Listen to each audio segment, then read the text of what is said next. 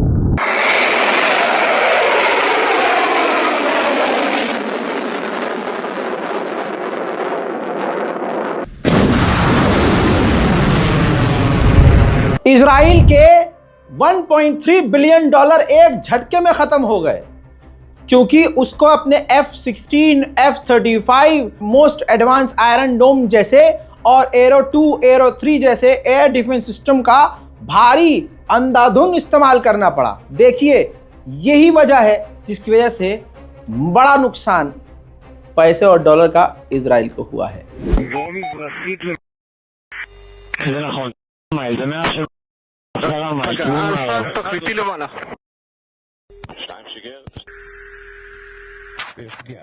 יש פגיעה משתיים במטרה אופלה. לא נפלה. 4 שיגר על המטרה המזרחית ביותר. תל ראשון. 1-2 לוקח 9. תהיה מתחתיך ותנתח 2, מתחתיך ו2, 3, 1 אני ממליץ. יש פגיעה. 2 אם אתה מגע על השייק. יצא לאחורי מיד... הולך לבצע וזה חיובי. देखना अब यह है कि क्योंकि इजराइल की नाक तो पूरी तरह से कट गई है, बात सिर्फ नाक की है, समझिएगा, इस बात को याद रखिएगा। इजराइल की अब सिर्फ नाक की बात है। हालांकि वो अंदर से हमला करना नहीं चाहता है, लेकिन इजराइल की पूरी दुनिया में बेइज्जती हो गई है। अब इस वजह से इज्जत की खातिर वो हमला ज़रूर करेगा। इजराइल के विदेश मंत्रालय के द्वारा कहा गया है, मांग की गई है कि ईरान पर और कड़े प्रतिबंध लगाए जाएं। फिलहाल के लिए इतना ही। लौट रहा हूं थोड़ी ही देर में और भी बड़ी जानकारियों के साथ। खुद भी चैनल को सब्सक्राइब कीजिए और अपने वालिदैन और अपने दोस्त यार रिश्तेदारों के फोन को लेकर उनके भी यूट्यूब पर जाइए और हमारे चैनल को सब्सक्राइब कीजिए, ताकि सबसे बड़ी जानकारियां उनको लगातार मिलती रहें। पूरी रात कुछ भी होगा, दिन हो या रात, लगातार 24 घंटे से हमारी पूरी टीम ना घर गई है, ना हम अपने किसी पर्सनल काम में बिजी हैं। बस इसी चीज़ पर नज़र है। लगातार हम काम करते रहेंगे और आप दुआओं में हमें याद रखिए। ज़्यादा से ज़्यादा हमें सपोर्ट कीजिए ताकि हम लगातार काम कर सकें। जय हिंद।